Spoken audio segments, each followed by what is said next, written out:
World title in everyone's imagination. That's the heavyweight champ. You were here. Everyone else was here. But since then, the feeling has been Joshua makes all this money fighting anyway, 30 million pounds, whatever it is. Why should he take 40 or 50 to fight Wilder when he's making against anybody? He can make 30, 40 million pounds, whatever it is. No fantasy contracts, just reality. You know, bringing our worth to the table and bargaining and negotiating what we're worth and making this fight happen. Which mentality do you come in with? I ask because when you were slick, to me that looked like a better fighter. But maybe this is the kind of fight where you just need to impose your strength. Anthony Joshua's composed confidence became the focus when he sat down with Max Kellerman ahead of his highly anticipated showdown with Jake Paul, a matchup that has energized both hardcore boxing fans and the broader crossover audience. During the interview, Joshua didn't just discuss game plans. He opened up about pressure, expectations, and spectacle wrapped around such an unexpected fight. As Kellerman pressed a deeper perspective, Joshua tackled the criticisms, the magnitude of the event, and the real reasons he agreed to face one of the sport's most controversial modern figures. World or a heavyweight champion, you're an undefeated Olympic super heavyweight gold medalist, you're entering your physical prime, and you put 100,000 people in Wembley. So I get your argument. I have the economic clout. He's not coming in as partners. I should get a bigger slice of the pie. Let's have a realistic negotiation. Kellerman, famous for mixing sharp technical analysis with his trademark dramatic edge, quickly shifted the discussion to the largest storyline surrounding the fight. He stated outright that, no matter how you look at it, this is one of the most bizarre heavyweight matchups in recent memory. Joshua is an ex-world champion. Jake Paul is a social media celebrity-turned fighter. So what brings these two together? It's the question fans around the world have been asking since the fight was announced. Joshua's answer set the tone for everything that followed.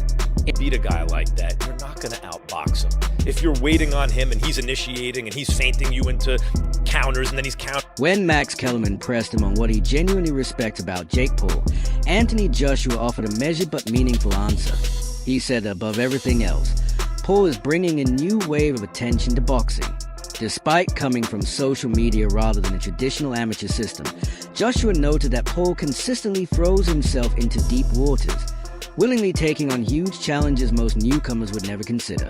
Joshua added that Paul's enthusiasm, pressure-filled approach, and willingness to test himself at a high level ultimately benefit the sport, helping expose boxing to wider audiences who might not have paid attention before.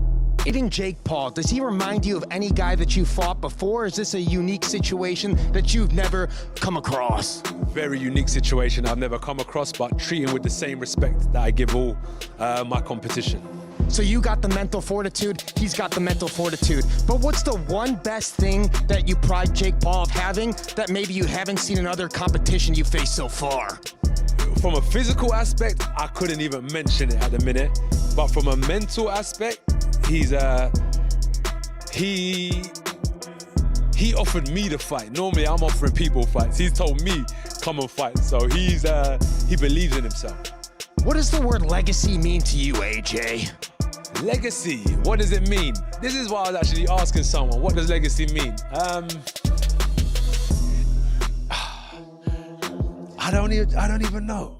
The size gap between the two fighters has quickly become one of the biggest focal points leading into the bout, and for good reason. Jake Paul has always carried solid strength in his usual weight classes, but when he stands next to Anthony Joshua, the contrast becomes almost surreal. It truly resembles a modern David versus Goliath image. Joshua doesn't just edge Paul in height, he looms over him, built from years of training, sparring, and competing against full-size heavyweight monsters. And even though Paul has packed on muscle and moved up in weight, the difference in natural size, frame, and presence is undeniable. When the two face off, the visual alone reminds everyone of the massive challenge Paul is stepping into. Jake Paul versus AJ, as though Jake Paul is the bigger in this equation. Not for me. Maybe for MVP, Nikisa, Jake Paul, but not for me. I've kind of marked it or titled it David versus Goliath just because of the size difference. Like, Jake Paul's a big guy. He is. He's 6'1", 220, probably fights around, the 200-pound mark. AJ is an enormous guy.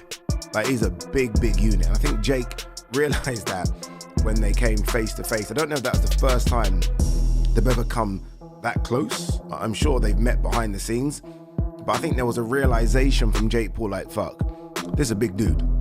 It's a very, very big dude who isn't coming to play. Like, there was no play with AJ. That was a press conference that almost sounded like AJ versus someone in the top 10, where AJ's taking it seriously. He's answering the questions direct that Ariel's throwing him. There was no, yeah, we're here to kind of fuck around. It's going to be easy. Give me my money. Let me run back to the UK. This was AJ's like, no, we're taking this seriously. And that ain't a good thing for Jake Paul. It isn't. And AJ's that guy anyway. Like, I would never doubt that AJ would take this seriously. But for Jake Paul, I do wonder if realization is kicking in, or maybe he is just that delusional where he doesn't care. I do, and I've been sort of corrected by a few people who maybe know better, but I do think the Americans don't credit or rate AJ. I do think there's a bit of that. I remember when AJ did the rounds prior to the Ruiz fight, and there were a few people like, yeah, you're not that good. This was prior. Nikisa Badarian, the CEO of Most Valuable Promotions, the company backing Jake Paul, explained to Sky Sports that the December 19 showdown with Anthony Joshua is being treated as a massive, globally marketed event. Badarian acknowledged the obvious. Joshua brings far more experience, pedigree, and heavyweight credibility. Yet, he also pointed out that Paul's almost delusional level of confidence might be the wildcard factor that makes this matchup far less predictable than it appears on paper. Badarian also revealed that the fight came together much sooner than originally intended. The initial plan was to stage Joshua versus Paul sometime in 2026, but Paul pushed aggressively to speed up the timeline. As a result, negotiations were fast-tracked to lock in the fight this year, turning a long-term idea into an immediate blockbuster. Will there be a limit for Joshua? So there's a lot of discussion around the weight. Joshua fought Usyk twice. Both of those times, Usyk was 221 pounds. Joshua was 240 to 245. When Jake fought Mike Tyson last year, 227 pounds. I expect Jake will come in anywhere between 225 and 230, and Anthony Joshua has a weight limit of 245 pounds. There will be those, as you're aware, that will look at it and criticise this fight. There already have been, haven't there? They'll say it's a real mismatch. What would you say to them? Are we going to be watching sport at its purest?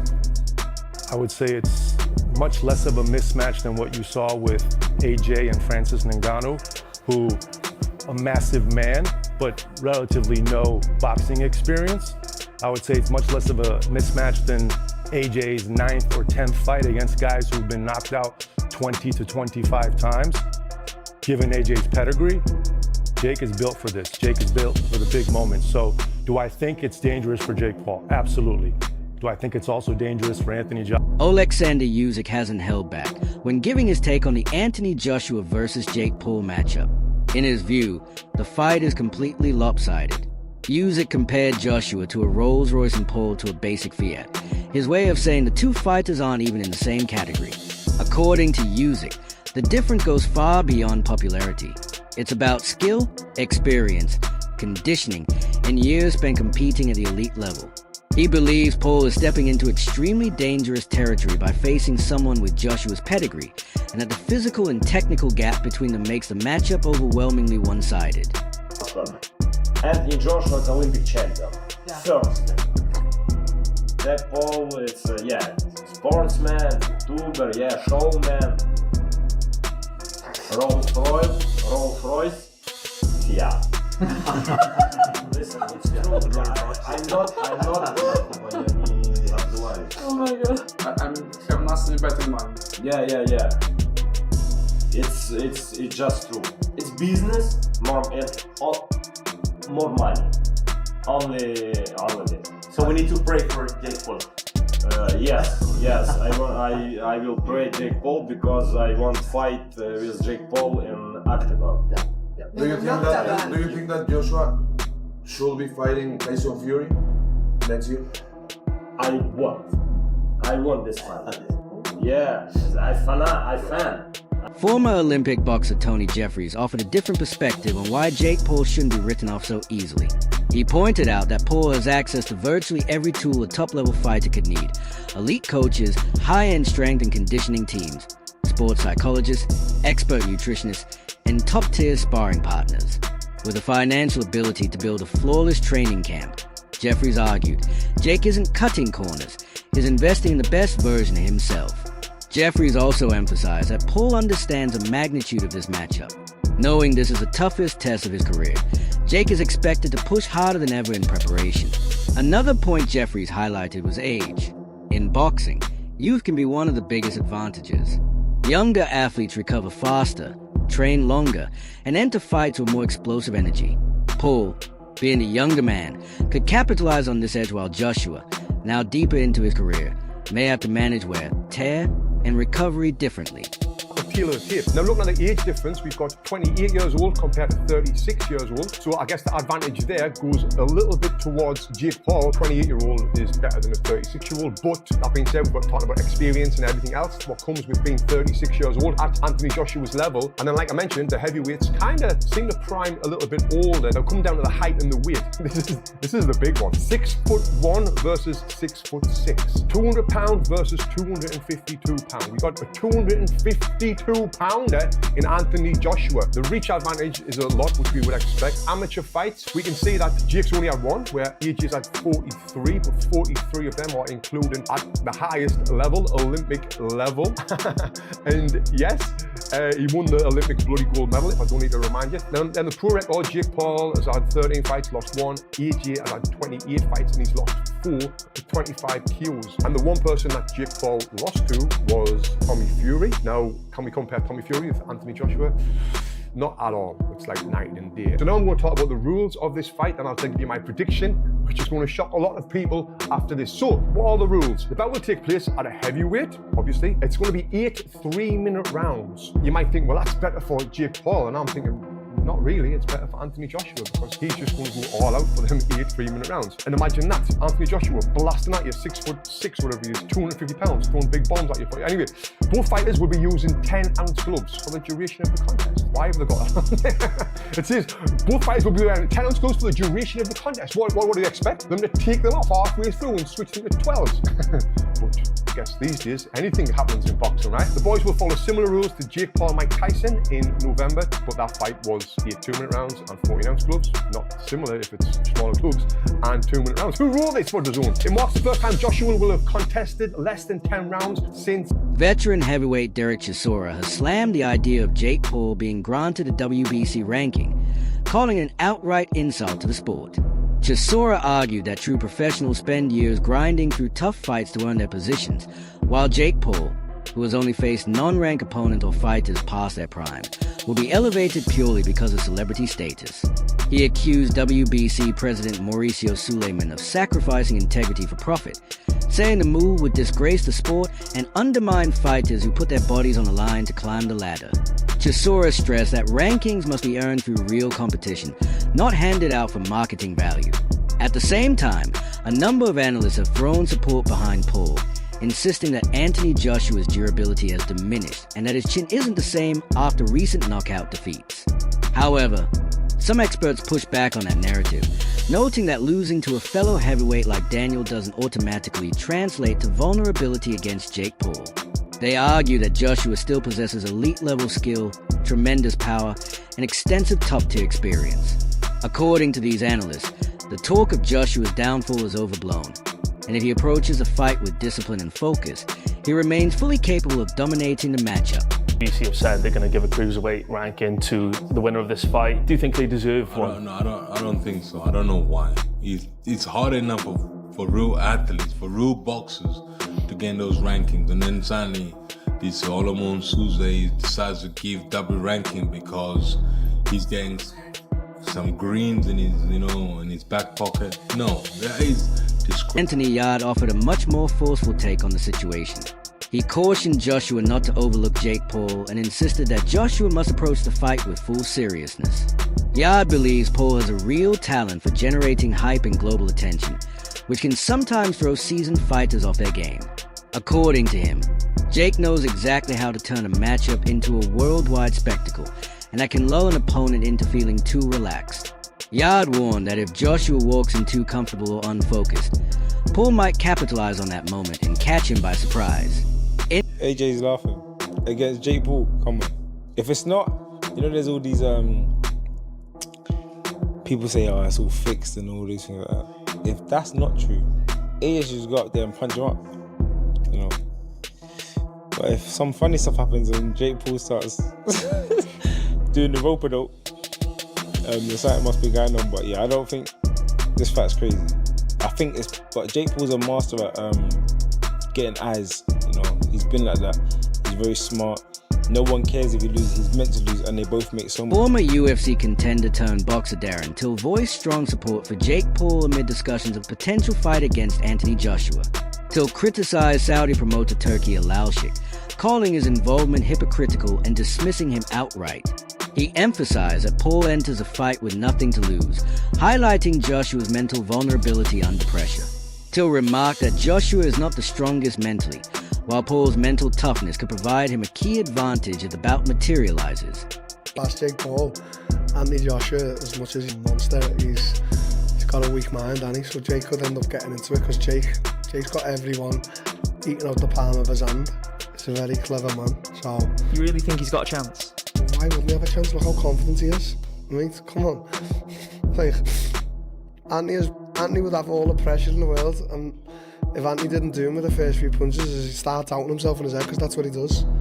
But no, Anthony should win, shouldn't he? But what do you make of Tyson Fury saying that he's going to put $1 million bet on Jake winning by knockout? Tyson to leg it, lad. He's retired about 50 times. What's he on about, mate? Just tell him to leg it, and I love him. If he walked in here, I'd obviously... At one point, you were good friends. I'm still good friends, but obviously if he walked in here, I'd act like I'm not talking about him, but then on the camera I'm talking to him. Is this not what we're on? Is everyone not fake, or no? We all... What are we on here? Are we all acting like we don't hate each other? Like, come on. Like, what? You're on absolute smoke today. Tyson.